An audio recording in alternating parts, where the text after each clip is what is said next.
নমস্কার, আদাব, সালাম। আমি নকিবুল ইসলাম। আপনারা দেখছেন বাংলার আওয়াজ। যে ভিডিওটা দেখলেন,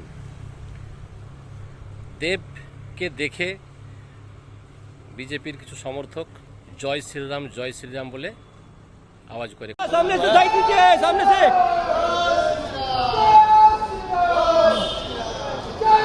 वीडियो करी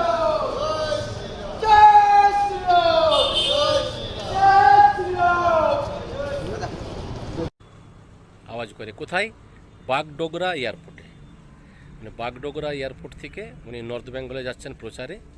দীপক অধিকারী অর্থাৎ ঘাটালের সাংসদ দেবকে দেখে কিছু বিজেপি সমর্থক তারা জয় শ্রীরাম বলে স্লোগান দেয়। তার জবাব কীভাবে দিচ্ছেন সৌজন্যতার বোধ রেখে সুন্দর মিষ্টি ভাষায় তাদের সাথে দেখা করেন, গলা মিলেন, দিয়ে চলে